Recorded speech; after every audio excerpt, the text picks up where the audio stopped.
लेकिन अभी मैं एक आपको हदिया देना चाहता हूँ, कबूल करोगे भाई इंशाल्लाह? अरे बताओ तो सही बेंगलोर वालों, कबूल करोगे इंशाल्लाह? 10 मरतबा सूरह इखलास पढ़ो तो जन्नत में एक महल तैयार हो जाता है, और 20 मरतबा सूरह इखलास पढ़ो तो 2 महल तैयार हो जाते हैं, और 30 मरतबा सूरह इखलास पढ़ो तो 3 महल तैयार हो जाते हैं।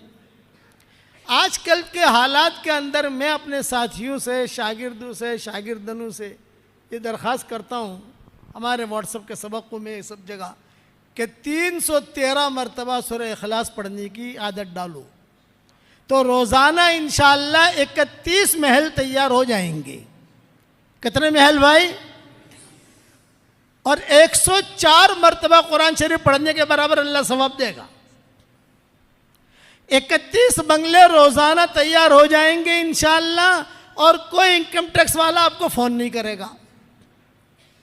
दुनिया में एक आप बेंगलोर के अंदर एक फ्लैट ले लो 1000 स्क्वायर फुट का, तो इनकम टैक्स वालों को हिसाब देना पड़ता है, नहीं देना पड़ता। और यहाँ तो 31 महल, घर नहीं महल, कसर का। हुज़ूर सल्लल्लाहु अलैहि वसल्लम ने हज़रत उमर से कहा था, उमर 10 मरतबा सूरह इखलास पढ़, जन्नत के अंदर अल्लाह एक महल दे देगा। हज़रत उमर ने कहा 10 मरतबा सूरह इखलास पढ़ूँ, जन्नत में एक महल, मैं तो बहुत महल बनाऊंगा। आपने फरमाया जितनी ताकत हो बनाते बनाते थकेगा, अल्लाह देते देते नहीं थकेगा। तो 313 मरतबा पढ़ोगे इंशाअल्लाह? अच्छा, 313 मरतबा सूरह इखलास, 313 मरतबा दुरूद शरीफ, 313 मरतबा इस्तिग़फ़ार। इस्तिग़फ़ार में शॉर्ट वाला अल्लाहुम्मा ग़फ़िरली, अल्लाहुम्मा ग़फ़िरली, वो पढ़ना ना आवे तो उर्दू में कह दो अल्लाहुम्मा, अल्लाह मुझे माफ़ कर दे, अल्लाह मुझे माफ़ कर दे। इसलिए लोग बेचारे सीधे साधे होते हैं, बाद मरतबा उन्हें कोई चीज़ समझ में नहीं आती। एक पठान मिला, पठान, अभी हम सफ़र में थे ना, एक पठान जो है वो बेचारा तवाफ़ कर रहा था। ज़ोहर के वक्त में आकर उसने पूछा भाई ये तवाफ़ ख़त्म कब होगा? अरे पठान साहब कब से शुरू किया? बोले फजर से शुरू किया है, तवाफ़ ख़त्म ही नहीं होता। और बेचारा सुबह से चलते चलते थक गया ज़ोहर में, कि तवाफ़ ख़त्म कब होगा? अरे 7 चक्कर पर तवाफ़ ख़त्म हो जाता है।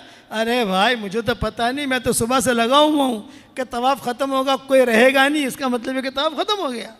ये तो जो है चल रहा हूँ तो लोग आ रहे हैं, चल रहा हूँ लोग आ रहे हैं, सीधे साधे आदमी होते हैं। हाँ, मस्जिद क़ुबा में हम गए, एक बुढ़िया बैठी हुई कहती थी कि अल्लाह पाक तेरे नबी का उम्र बहुत आसान है, तेरा उम्र बहुत भारी है,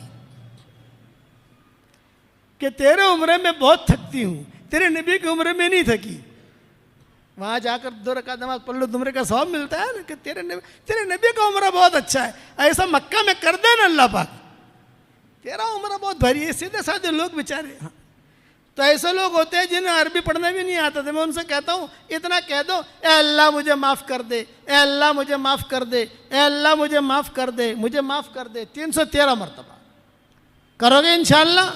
आप इसकी इतनी आदत डाल दो तो उसके बाद जो दुआ मांगोगे अल्लाह आपकी दुआ कबूल करेगा। अच्छा, सुबह शाम की जो तस्बीह है ना, उसमें भी दुरूद शरीफ है, उसमें भी इस्तिग़फ़ार है, जो इसमें आप कवर कर सकते हो। यानी सुबह शाम 100 मरतबा पढ़ते हो, 200 मरतबा हो गया, अब 213 मरतबा और पढ़ना है, और कुछ नहीं। 313 मरतबा सूरह इखलास, 313 मरतबा दुरूद शरीफ, 313 मरतबा इस्तिग़फ़ार, इतनी की पाबंदी करो। इंशाअल्लाह सुम्मा इंशाअल्लाह आप कहोगे कि मौलवी साहब ने कितनी बड़ी चीज़ दे दी। मेरे वालिद साहब रहमतुल्लाह अलैह मुझे कहते थे कि बेटा यूनुस, ये यूनुस को थोड़ा खींचते थे, बेटा यूनुस रात को जब नींद ना आवे ना तो 5-6 बंगले बना देने की जन्नत में, तो बंगले बन जाएंगे, नींद भी आ जाएगी। समझ गए आप? और कहते हैं बेटा दुनिया में, मैं आप हजरात से कहता हूँ बेंगलोर में प्रॉपर्टियाँ बहुत बनाई, अल्लाह आपकी प्रॉपर्टियों में बहुत बरकत दे, हमारी दुआ है। अब जन्नत में भी प्रॉपर्टी बनाओ। और अब एक बात और भी कहते थे, जो अल्लाह जन्नत में बंगला देने पर तैयार है वो बेंगलोर में भी दे देगा, बंबई में भी दे देगा। जब वहाँ देने पर कादिर रहते हिंदुस्तान दुनिया में नहीं दे सकता। कुछ बंगले अल्लाह यहाँ भी उतार देगा। कौन कौन पढ़ेगा इंशाअल्लाह भाई? वाह वाह वाह वाह। और एक हदिया और मुख्तसर सा, आजकल लोग बहुत परेशान हैं, जिसको देखो कारोबार नहीं है, कर्जा हो गया, जिन्नात परेशान कर रहे, नजर लग गई, हसद है, कर्जा चढ़ गया, कर्जा देता नहीं है, ये है ना भाई। हम तो जग पीर है ना, जग पीर, इसलिए हमको जो जो लोग पूछते हैं तो मैं उसका आसान इलाज बताता हूँ आपको। आपके जैसे मस्जिद है, इसके 4 कोने हैं, देखो एक कोना ये, एक कोना ये, एक कोना ये, एक कोना ये। वैसे हर आदमी के घर के 4 कोने होते हैं, कमरे के, कोई भी कमरा हो। आपके महल है, आपके पास कई कमरे हैं, एक कमरा खाली पकड़ लो आप। हर कोने में रोजाना आयतुल कुर्सी पढ़ा करो और दम कर दो, बस। आपके 5 बेडरूम है तो 5 बेडरूम में पढ़ना जरूरी नहीं है, 5 बेडरूम में 3 हॉल है, सब जगह पढ़ना जरूरी नहीं है। आप एक बेडरूम को पढ़ लो, एक बेडरूम में, दूसरे दिन दूसरा बेडरूम पकड़ लो, तीसरे दिन तीसरा पकड़ लो, ऐसा। और अगर सबको नहीं करना है, एक ही में पढ़ते रहना है तो एक ही में पढ़ो। 4 कोनों में 4 मरतबा आयतुल कुर्सी पढ़ो तो इससे 2 फायदे होंगे। ये जितनी परेशानियां हैं वो परेशानियां भी दूर हो जाएगी इंशाअल्लाह, और अल्लाह माल भी बहुत देगा। ये हजरत अब्दुर्रहमान इब्न औफ का मामूल था, रोजाना पढ़ते थे। अब्दुर्रहमान इब्न औफ कहते थे कि देखो ये मेरा मामूल है, मैं करता हूँ। अल्लाह ने मुझे 4 बीवियाँ दी, इतना माल दिया, जब उनका इंतकाल हुआ तो इतना सोना निकला उनके घर में से, जब उसको काटने लगे तो जो कुदाली हुई थी, कुदाली भी टूट गई, इतना सोना था। और सेहतमंद थे अब्दुर्रहमान इब्न औफ, सेहतमंद। हुजूर सल्लल्लाहु अलैहि वसल्लम ने इन्हें सादिकुल ईमान कहा था। जब हुजूर का इंतकाल का वक्त करीब आया तो माएँ बैठी थी आपके इंतकाल से पहले, तो उम्मे सलमा ने पूछा, हज़रत आप तो दुनिया से जा रहे हो, तो आपके बाद हमारे घर खर्चे का क्या होगा? ये सवाल किया था उम्मे सलमा ने कि आप तो जा रहे हो तो हमारा घर खर्चा, खाना पीना। तो हुजूर ने आंखें खोली और ये फरमाया कि एक सादिकुल ईमान आदमी आएगा जो तुम्हारा पूरा खर्चा उठाएगा। नाम नहीं लिया था, इतना जुमला कहा था कि एक सादिकुल ईमान आएगा, वो तुम्हारा खर्चा उठाएगा। माई कहती थी जब हुजूर ने कह दिया तो मुतमईन हो गई। जब हुजूर का इंतकाल हो गया तो इंतज़ार करते थे कौन सादिकुल ईमान आता है, कौन आता है। यही अब्दुर्रहमान इब्न औफ आए और इन्होंने जो है सारा का सारा बाग जो था माओं के लिए वक़फ़ कर दिया। अब्दुर्रहमान इब्न औफ ने कुछ सारी आमदनी जो होती थी माओं को भेजते थे। कुछ हालात आए, बाग बेचना पड़ा, तो जब बहुत रकम आई तो रकम भी सारी माओं को दी। हज़रत आयशा कहती थी अब्दुर्रहमान इब्न औफ का पोता था, पोता, वो खेलता खेलता हज़रत आयशा के कमरे में चला जाता था, तो हज़रत आयशा उसे अपने सीने से लगाती थी और कहती थी बेटा तेरे दादा के लिए रोज़ाना मैं दुआ करती हूँ कि अल्लाह इसके दादा को जन्नत के सलसबील चश्मे से पानी पिला। रोज़ाना दुआ करती हूँ, तेरे दादा के हम पर बड़े एहसानात हैं।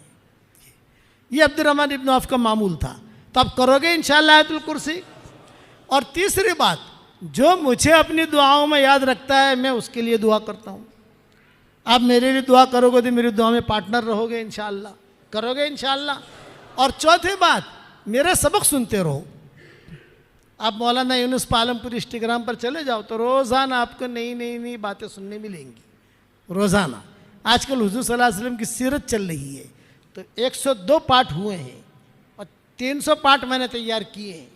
उसमें हज़रत उमर का किस्सा चल रहा है, किसी का किस्सा चल रहा है, वो सारे आपको थोड़ी थोड़ी बातें कान पर पड़ेगी कि क्या सीरत है हुजूर की। हाँ, जिन्नातों के किस्से मैंने बयान किए, बहुत कुछ बयान किया है।